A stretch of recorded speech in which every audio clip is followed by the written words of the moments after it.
नमस्कार बंधुगण, आज गोटे सुंदर वीडियो को आपण मानक स्वागत। पूजा घरे भूल रे भी रखंतु नहीं एही चारोटी जिनिस नचेत महा अनर्थ हो।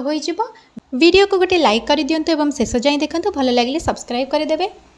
जदि आपण पूजा घरे एही चारोटी जिनिस रखुछंती तेबे आपणको गरीब हेबारु दुनिया कौन सी शक्ति रक्षा करि परिबो नाही। हाँ सांग माने, आज ये वीडियो रे आमे आपण मानकु जणाइबु कि पूजा घरे केउ जिनिस रखिबा द्वारा आपणकर अर्जित धन नाश हो जाए। माँ लक्ष्मी आपणको घर को त्याग करि देइथांती। एहा सहित आज एही वीडियो रे आमे आपणको जणाइबु जे सही चारोटी जिनिस विषय रे जाहाको पूजा घरे रखिले आपणकर केबे भी धनर नाश हेबो नाही। हाँ सांग माने, जदि घरे सुख समृद्धि और धन हासिल करने चाहूँगी तेबे एही चारोटी जिनिस पूजा घरे रखिबा बहुत आवश्यक अटे। एहाको आम्भे कहूना, स्वयं भगवान श्रीकृष्ण कहते एही विषय रे। तेबे संपूर्ण कथा जानिबा पई वीडियोटी को शेष पर्यंत अवश्य देखंतु। सांग माने, प्रत्येक मनुष्य निज घरे पूजा घर बा छोट मंदिर निर्माण करिथाए, जहाँ भितरे से निजर सबु देवादेवी को तथा तांको सहित जड़ित महत्वपूर्ण जिनिस श्रद्धा भाव में रखि थाए।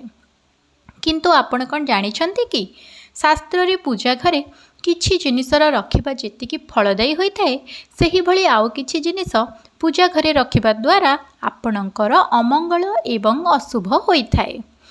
ए किछि एमिति जिनिस अटे जहाँ नकारात्मक ऊर्जा उत्पन्न करिथाए एवं पूजार शुभ प्रभाव को अटकाई देइथाए। एहार सीधा सड़क प्रभाव घरर सदस्यों उपर पड़ी थाए, जहा द्वारा तांकर उन्नति रे बाधा सृष्टि होइथाए एवं परिवार सदस्यों उपर श्रद्धा कम हो जाइथाए। तेबे आसंतु जानिबा केउ जिनिस को लोक माने अजाणତରେ पूजा घरे किंबा मंदिर रे रखि देइथांती। सांग माने, जदि आपण पूजा घरे एही जिनिस रखिछंती ताकू तुरंत पूजा घरु बाहर करी अलग स्थान रे रखि दियंतु, किंतु पूजा घरे कदापि रखंतु नाही। ता पूर्वरु जदि सांग माने आपण माने चाहूचंती माता लक्ष्मीकर आशीर्वाद आपणक ऊपर सदा सर्वदा रहु, तेबे आम चैनल को सब्सक्राइब करी वीडियो को गोटे लाइक निहाती करि दियंतु एवं कमेंट रे जय माँ लक्ष्मी निश्चय लिखि दियंतु। सांग माने, आसंतु सर्वप्रथमे जानिबा कि पूजा घरे आमको केउ जिनिस को भूल रे भी रखिबा उचित नुहे। नंबर 1, निर्माल्य। पूजा घरे निर्माल्य को भूल रे भी रखिबा उचित नुहे। पूजा घर भितरी धूपकाठीर खाली पैकेट, बासी फूलहार बा कोनोसी पूजा संबंधित अनुयोगी सामग्री होइथाए ताकू तुरंत पूजा घरु बाहर करदेबा उचित। एही सबु जिनिस द्वारा घरे नकारात्मक शक्ति बास करिथाए एवं दारिद्र्यता को निमंत्रण देइथाए। एही सबु जिनिसरु वास्तु दोष बा मंगल दोष भोग करिबाकू पड़ी पारे। नंबर 2, जदि आपणक पूजा घरे भगवानंकर वस्त्र फाटी जाइछि बा छिड़ी जाइछि बा भगवानंकर आसन भांगी जाइछि, ताहाले ताकू भी तुरंत हटाई देबा उचित। जदि आपण लोभरे ए सबु जिनिस घरे साइतिकी रखुछंती तेबे आपण दारिद्र्यता आड़कू टाणी होई जाइथांती। एही नकारात्मक कारणरू पूजारे कौनसी सकारात्मकता मिली न थाए। एही जिनिस को अनिष्टकारी मना जाइथाए। एही सबु को पूजा घरु गोटी गोटी करी हटाई देबा उचित एवं नुआ जिनिस आनी पूजा घरे रखंतु, जहा फल रे आपणक जीवन रे संपूर्णता और पूजार फल मिली थाए। नंबर 3, खंडित मूर्ति। जदि पूजा घरे खंडित मूर्ति बा नष्ट हो जाइतिबा फोटो रखिछंती ताहले से सब को तुरंत बाहर करी सही जगह रे नुआ मूर्ति बा फोटो रखि दियंतु, नचेत आपणको बहुत किछि समस्यार सम्मुखीन हेबाकू पड़ी पारे। एहा द्वारा घरे नकारात्मक शक्ति बास करिथाए। Number 4, पूर्वजंकर photo. आपण जदि पूजा घरे पूर्वज बा पितृपुरुषंक फोटो रखुछंती तेबे ताकू तुरंत बाहर कर दियंतु। वास्तुशास्त्र बा ज्योतिषशास्त्र अनुसार मृत परिजनकर फोटो पूजा घरे बा ठाकुरंक फोटो पाखरे रखिबा अशुभ होइथाए। एमिति करिबा द्वारा आपणको बहुत असुविधार सामना करबाकू पड़ी पारे।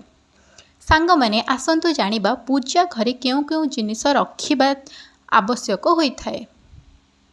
नंबर 1, शंख। भगवान विष्णु और माता लक्ष्मी प्रिय शंख होइथाए। शंखरे बहुत प्रकारर दैविक शक्ति लुचि रही थाए, तेणु सेमितिरे भी शंख पूजा घरे रखिबा उचित होइथाए। नियमित भगवानकर पूजा समय शंखर पूजा एवं ताकू बजाइबा उचित होइथाए।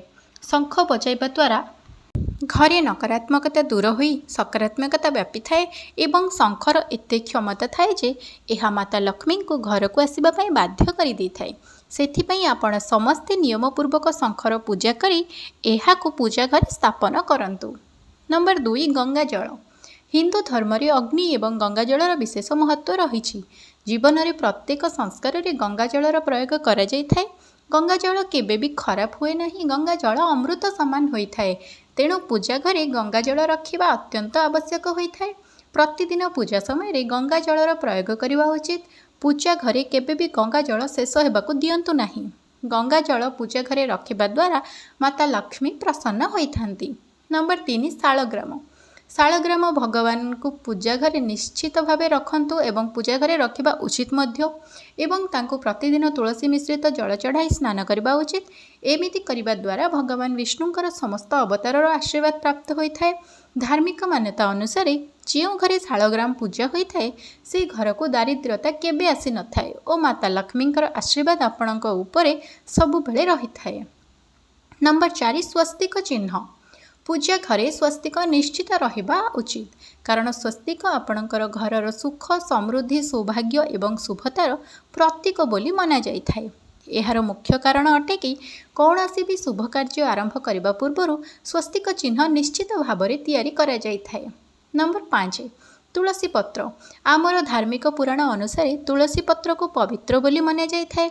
समस्त देवादेवींकर प्रिय होता है यही तुलसी पत्र। खास करी भगवान विष्णुंकर प्रिय तुलसी पत्र। यही कारण जदि आपण पूजा घरे नित्य तुलसी पत्र रखुचंती तेबे लक्ष्मीनारायण आशीर्वाद प्राप्त होता है। वीडियोटी को शेष पर्यंत देखिथिबारु आपण मानको अशेष अशेष धन्यवाद। आजिर वीडियोटी को एइठारे शेष करुछि। जदि आपण मानको ए वीडियोटी भल लागिछि तेबे दयाकरी मो चैनल को सब्सक्राइब करी वीडियो को गोटे लाइक निहाती करि दियंतु एवं सांगमानंकु और बंधु बांधव मानक पाखक वीडियोटी को शेयर करि दियंतु। जय जगन्नाथ।